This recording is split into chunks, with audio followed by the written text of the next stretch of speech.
Assalamualaikum warahmatullahi wabarakatuh. Apa kabarnya anak-anak semua? Sehat semua bukan? Pada pembelajaran kali ini, kalian akan mempelajari materi tentang handling komplain.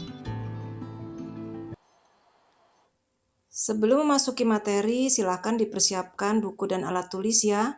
Kemudian jawablah beberapa pertanyaan berikut ini. Yang pertama, siapa di antara kalian yang pernah merasakan kekecewaan atau ketidakpuasan ketika mengkonsumsi suatu produk atau pelayanan? Yang kedua, apa yang kalian lakukan terhadap ketidakpuasan tersebut? Silahkan jawaban kalian dituliskan di kertas yang sudah kalian siapkan. Setelah mempelajari materi ini, kalian diharapkan bisa yang pertama menjelaskan pengertian handling komplain, yang kedua menjelaskan jenis-jenis keluhan pelanggan, yang ketiga menjelaskan cara menangani keluhan pelanggan.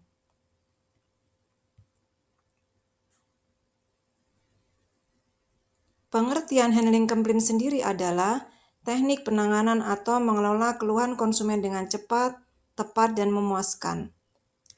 Dalam setiap usaha tentunya tidak selalu mengalami perjalanan yang mulus.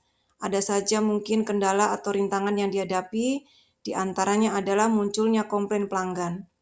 Oleh karena itu, diperlukan teknik penanganan agar bisa mengelola keluhan konsumen dengan cepat, tepat, dan memuaskan, sehingga keluhan pelanggan tersebut tidak menjadikan efek yang negatif bagi perusahaan.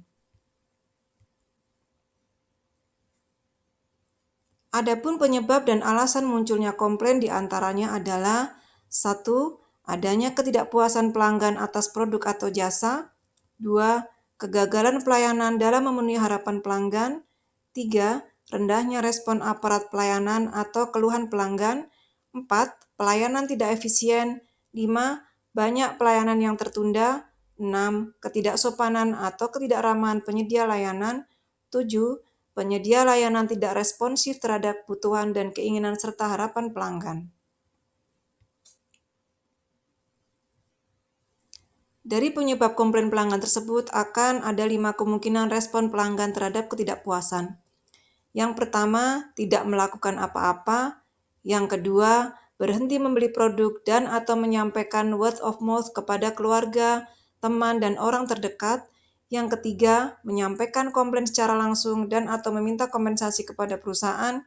Yang keempat, mengadu lewat media massa ke lembaga konsumen atau instansi pemerintah terkait, menuntun produsen secara hukum. Yang kelima, pelanggan yang tidak puas secara sengaja melakukan sesuatu untuk menyakiti atau membalas dendam kepada perusahaan.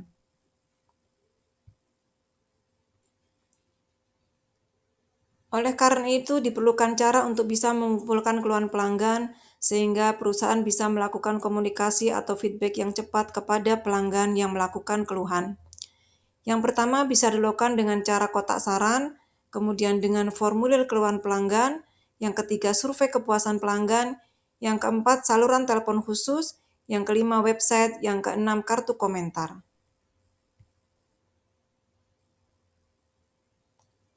Jenis-jenis keluhan pelanggan sendiri ada beberapa macam. Yang pertama adalah mechanical complaints.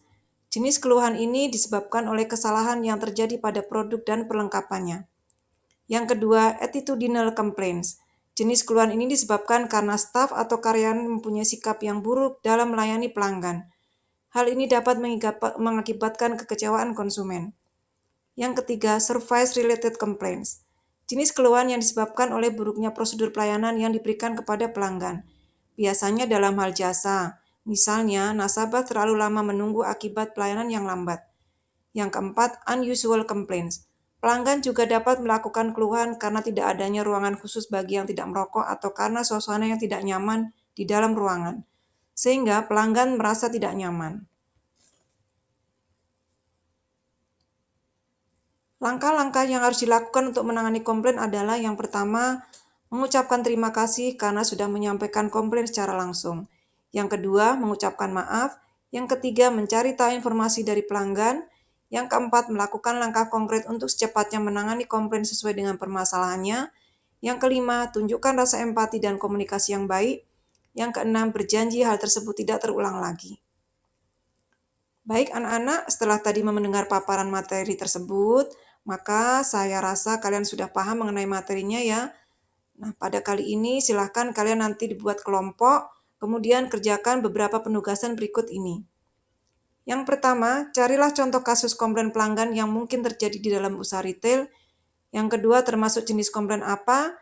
Yang ketiga, bagaimana langkah-langkah menangani komplain tersebut. Baik, silahkan bekerja dalam tim. Selamat bekerja, dan terima kasih sudah menyaksikan video ini. Assalamualaikum warahmatullahi wabarakatuh.